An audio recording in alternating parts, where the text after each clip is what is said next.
ስለዚህ አሁን ምንም አያደናቅፈኝም።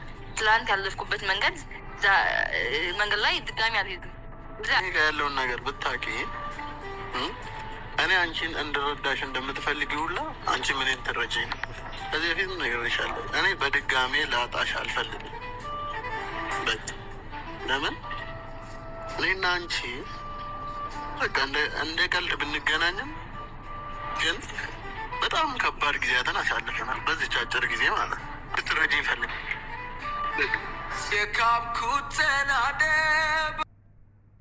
አሰላሙ አሌይኩም ወራህመቱላሂ ወበረካቱ። ውድና የተከበራችሁ የቻናሌ ቤተሰቦች እንዴት ናችሁ? ደህና ናችሁ ወይ? እኔ ያለው አልሐምዱሊላህ። እንዲሁም ክርስቲያን ወገኖችን ሰላም ብያለሁ። ሁላችሁም ያላችሁ በሰላማችሁ ይብዛ። ዛሬ እንግዲህ በአዲስ ነገር መጥቻለሁ ማለት ነው። በፍትፈታ ነው የመጣሁላችሁ ማለት ነው። ሀባይብ እኔ ስለምን ይቅርብኝ ብዬ ማለት ነው። እና እንግዲህ እንደምትመለከቱት መግቢያው ላይ እንዳሳየኋችሁ ፈኪና አህሙን ማለት ነው።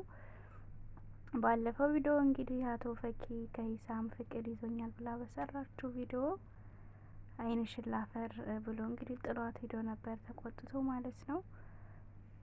ዛሬ ደግሞ እንደገና በሁለተኛ ቪዲዮአቸው ላይ አንቺን ማጣት አልፈልግም፣ እኔና አንቺ ብዙ ነገር አሳልፈናል በዛ አጭር ጊዜ እና ታስፈልጊኛለሽ እያለ እየተማጸና ይገኛል ማለት ነው። እንግዲህ ፈኪ ደግሞ ልክ ናት ብላችሁ ታስባላችሁ ወይ? ኢሳምን ማፍቀሯ ያው እንግዲህ ፍቅር ከባድ ነው እና ደግሞ ኢሳም የኢክራም ነው አይደል እንዴ? ኢክሩ እንዳሰማሽ ይሄንን ቪዲዮን አድርሱላት ለፈኪ ባካችሁ፣ ሸር አድርጋችሁ ኢክራም እንዳሰማሽ ፈኪ ማለት ነው። አህሙን እዛው ጠበቅ አድርገሽ ሂጂ፣ አንዱ መቶ እንዳይሞጨልስሽ ማለት ነው።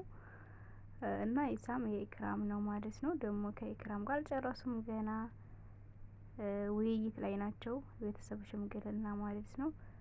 እና ኢሳም ላይ እንግዲህ ዘላፍ ጥባትል ጥሩ ነው ባይ ነኝ። እንግዲህ ራሴ ሁሉም የራሱን አስተያየት የመስጠት መብት አለው እና እንግዲህ እኔም ኢሳም ላይ ፊጥ ማለቱ ጥሩ አይደለም ነው የምለው።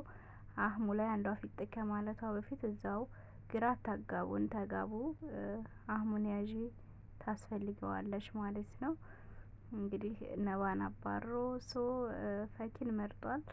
ፈኪ ደግሞ እንግዲህ ኢሳምን ነው ብላለች። እንግዲህ ግራ እያጋቡን ይገኛሉ።